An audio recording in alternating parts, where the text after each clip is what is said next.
Hello, I'm Woodrow Wilcox. Welcome to this edition of CitizenWoodrow.tv. My guest today is Robert Pastore. Robert Pastore and I have known each other for a number of years. Yes. We're both active in the Right to Life movement here in Northwest Indiana. And Robert Pastore works in insurance just as I do, but we work for different firms. And I wanted to bring up the subject of the Inflation Reduction Act, because I've heard a lot of bad things about it in the insurance industry. Now, the people I work with, I kept asking, well, give me some evidence, give me some knowledge about this. And they were not that articulate, so I had no real confidence that they would present the information correctly.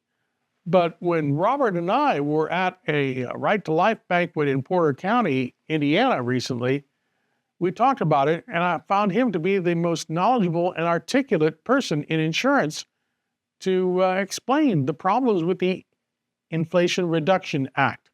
I want to remind you that the Inflation Reduction Act, I did a search on it, and it basically printed another $2 trillion of money into the system.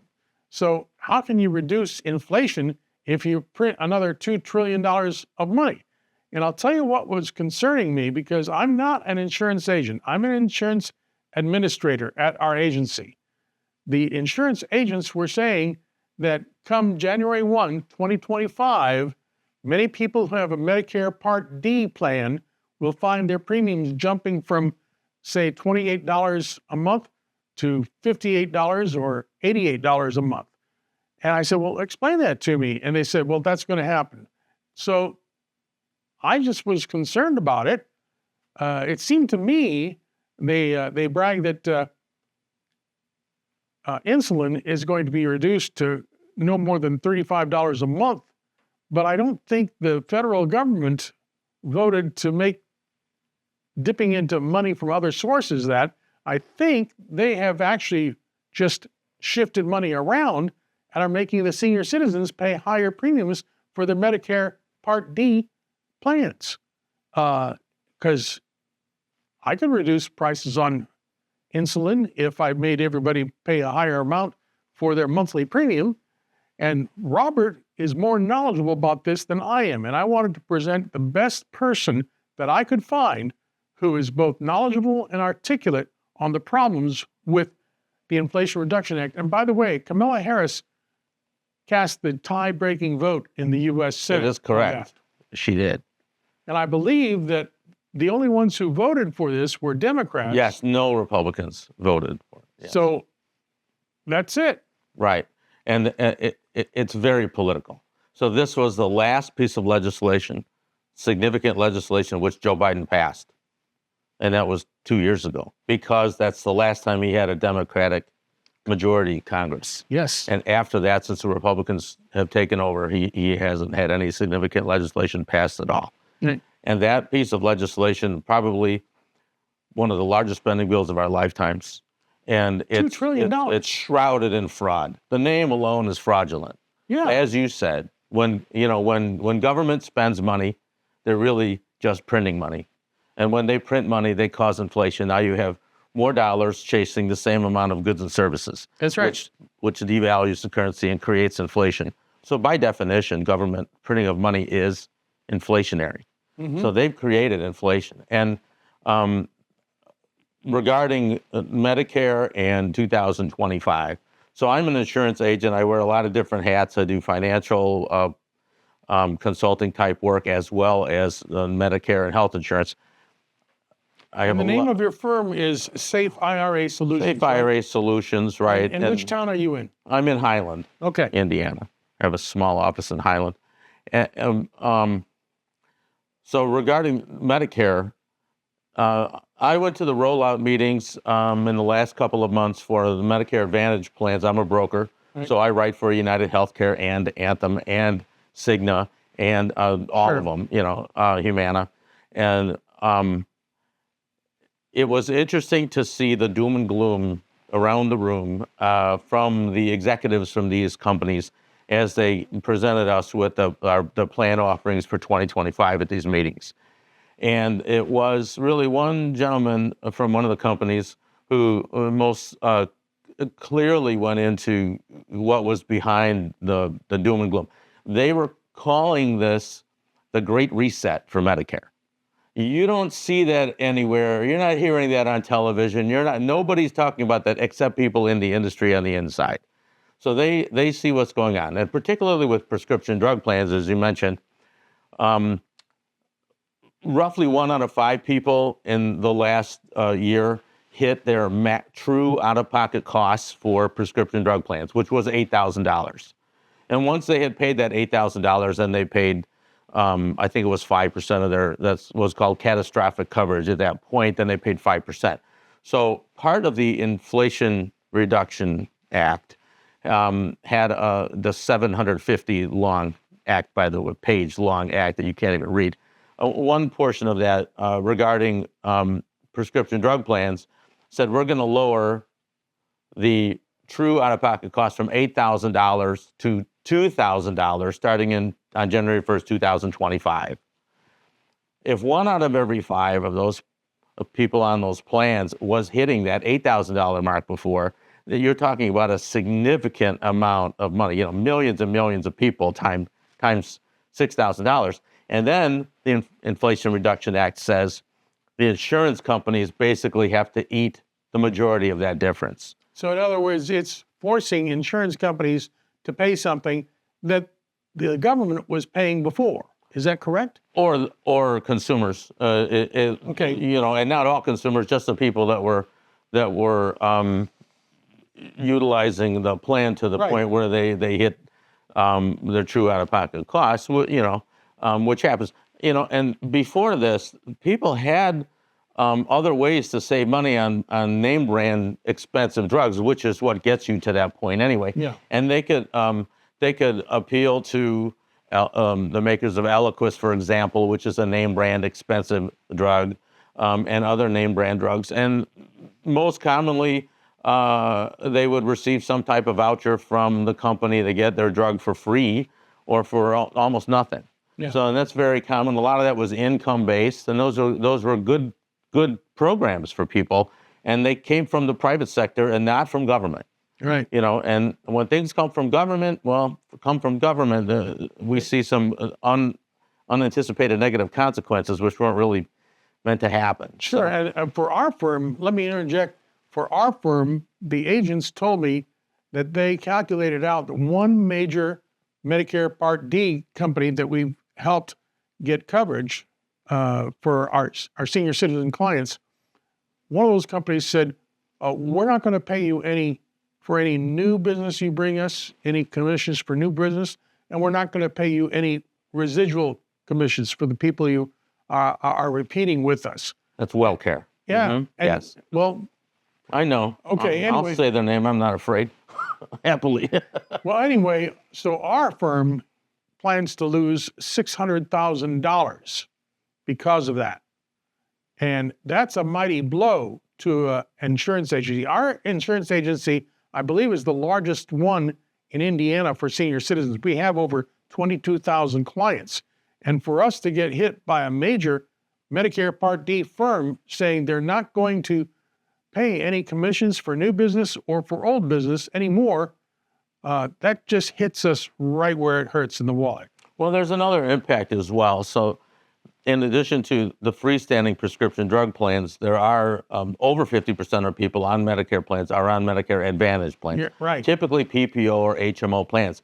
They combine medical coverage care as well as a prescription drug plan into one package. And normally they have a zero premium or $29, a very low premium. And most people find that very attractive, especially as they get older, because Medicare supplement premiums have no limit on their increases from year to year.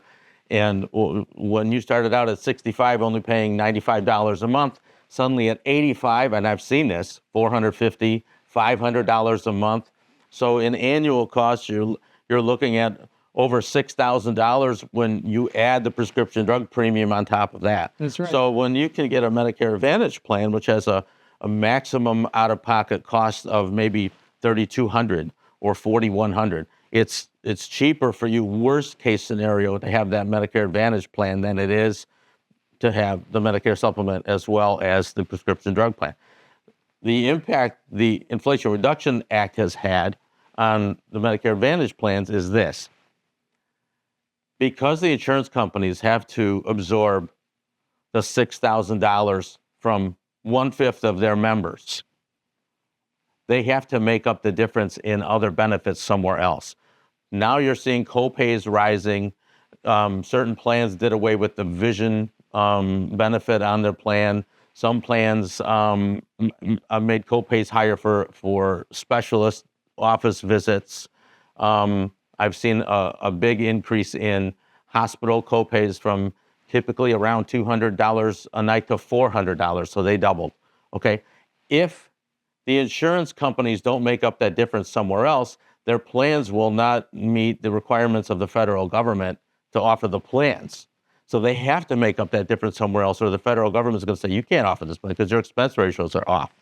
So they have to take away some benefits from somewhere else. And that's basically the federal government forcing the insurance companies to raise rates in order to meet the federal government standard. That's exactly. Under the Inflation Reduction Act. Right. You know, I wanted to say I keep telling senior citizens, and I write in my column, that Medicare Advantage is very different from Medicare plus a Medicare supplement. It is. And one man, a Greek gentleman who was a business owner, when he was kind of young, he switched from Medicare plus a supplement to a Medicare Advantage. And then he called me with a bill from the hospital for over $6,000. Well, I checked it and I said, I'm sorry, sir, you switched from Medicare plus a Medicare supplement to Medicare Advantage, and the rules are totally different. I helped you on your previous medical bill problems, but I can't help you on this. And he was very gracious to me. He even invited me to his home for an Easter dinner. I had lots of great Greek lamb. Good. Well, I have a lot of clients on Medicare Advantage plans, and typically they're very happy with them. The cost savings, I mean, not having to pay those two premiums, the prescription drug premium, which, by the way, is going up on average $35 a month, which is $425 a year for most people. To not have to pay those premiums, that's really the gist. So there's some give and there's some take. So you're giving up the freedom of a Medicare supplement plan, F or G, that basically allows you to go anywhere that takes Medicare and get care. Mm. In exchange for that, you don't have to pay a premium anymore. You don't have to pay for your prescription drug premium. And the big plus, most Medicare Advantage plans do not have a deductible for freestanding prescription drug plans, which for 2025 is going up to $590. So if you're on a name brand drug in January of 2025 and you're on a Medicare prescription drug plan, you're going to have to pay out over $600 between the copay for your drug and your deductible. But the government, in its wisdom, decided starting in 2025, they're going to allow people on Medicare prescription drug plans to have a payment plan for the year. So we're not going to make you pay this all at once. We're going to spread it out over 12 months. Aren't they nice? And they capped, as I said earlier, they capped the true out-of-pocket costs to $2,000 instead of $8,000. So for the consumers, it looks good on paper and it sounds good, but in a way, it's spreading that throughout the industry and throughout really for everybody over age 65, it's not good. In addition to that, and behind the scenes, I read an editorial in the Missouri newspaper, I think it was the Missouri Sentinel or something, and the author of that editorial was talking about how $260 billion with a B, the Inflation Reduction Act took out of projected cost savings for Medicare from the Medicare budget and applied that over to subsidies for electric vehicles, so and other basically what we would call green measures. So what really the Inflation Reduction Act is the Green New Deal. That is, so because of the reality of the politics, the Democratic Party did not want to call that the Green New Deal or climate change. Instead, they cloaked it under this fraudulent name of the Inflation Reduction Act. That's why it's called that. And it sounds like they're squeezing money out of both senior citizens and the companies or businessmen that serve senior citizens. That's correct. Yeah. In order to get this money and give it to their favorite friends. Yeah, they're harming industry and they're harming individuals. So, right, they're squeezing both, and it's going to be detrimental. It's going to be a horrible effect, and there are fewer plan offerings as well. I think last year or this year in 2024 that we have over 700 individual prescription drug plans available to people throughout the United States. That number is going down to around 500 for 2025. So that's less choice. When you have less consumer choice, you have less competition and less favorable benefits for consumers. Not only that, but practically everywhere you turn, they're getting more money out of senior citizens, and they're getting more money out of the businesses that are trying to serve senior citizens as well. So the government giveth, and the government taketh away.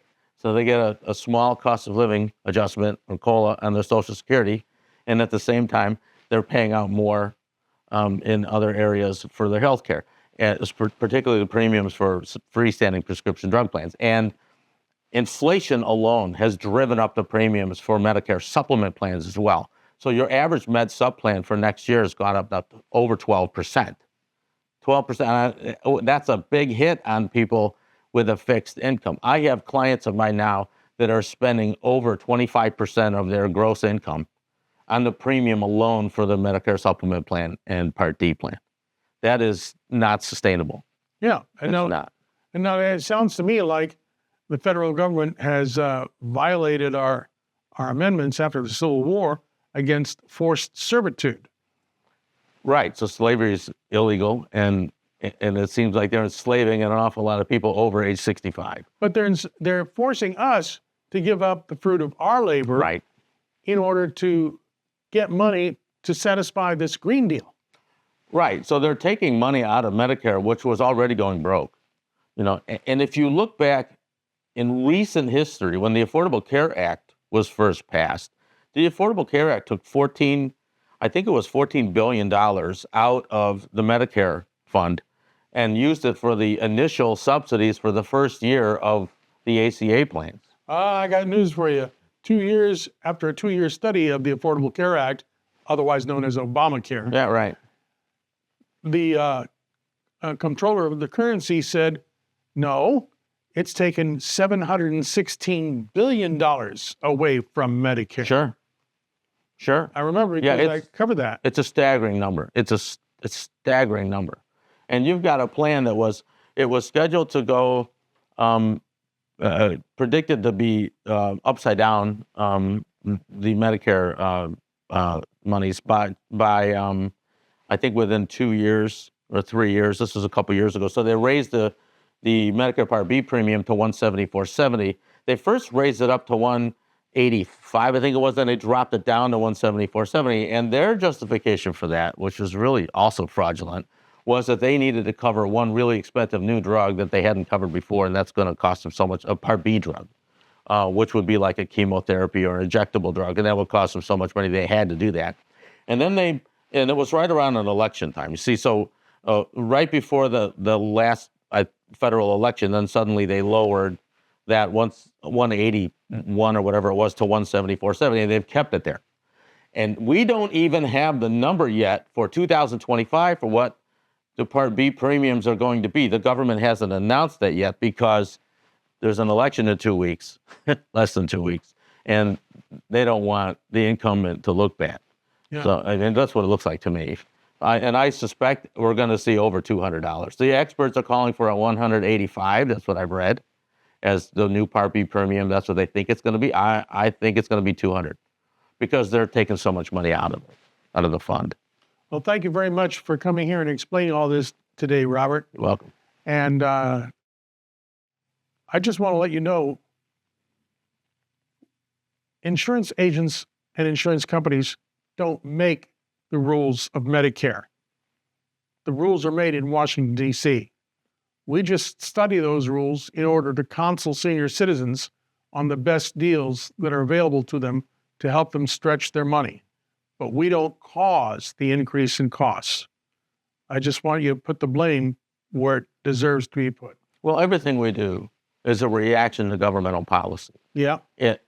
to help our clients. That's really at the end of the day. If I can save a dollar for one of my clients, I'm having a good day. Yeah. You know, if I can save them thousands of dollars, I'm having a really good day. Yeah. And that's typically, you know, what I do. The point I'm making, though, is like many senior citizens, they if they can't find a knowledgeable insurance person like you, or like the agents at our firm, they may ask for help from a son or a daughter. And this is too complicated for somebody to just read a pamphlet overnight and then help the senior citizen that needs help. And it seems to me that the Medicare itself, and I just saw a commercial about this earlier today when I was watching a football game, they seem to be steering the general public to going online and looking at the Medicare website to see what plan offerings are out there themselves without any help from anybody. Yeah. So they have no knowledge to truly compare and contrast the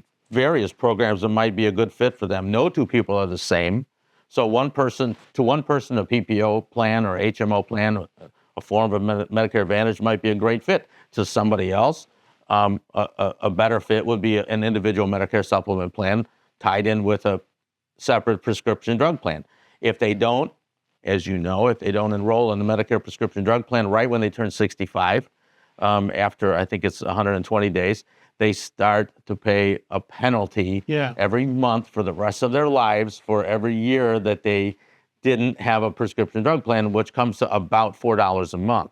Yeah. So after 10 years, they're paying roughly $40 a month extra for the privilege of having a prescription drug plan. And I have a lot of clients that said, wow, I'm 82 years old and I never was on any prescription drugs at all. I'm like, well, you are one doctor visit away from some doctor telling you need, Eliquis or some other name brand drug that's going to be extremely expensive if you don't have it. And it's interesting historically that there was no such thing as a prescription drug plan for senior citizens or people on Medicare until George W. Bush created the PDP plans, which is kind of fascinating to me that came out of his administration.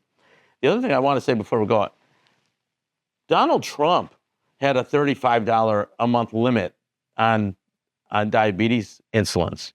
That was an order that came out of his office. And this administration now is taking credit for it, which fascinates me.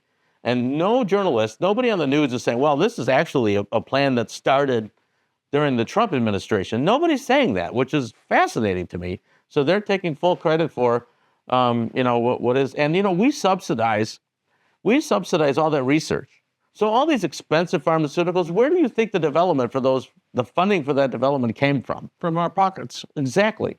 From the government. Yes, from our pockets, right. Well, thank you, Robert.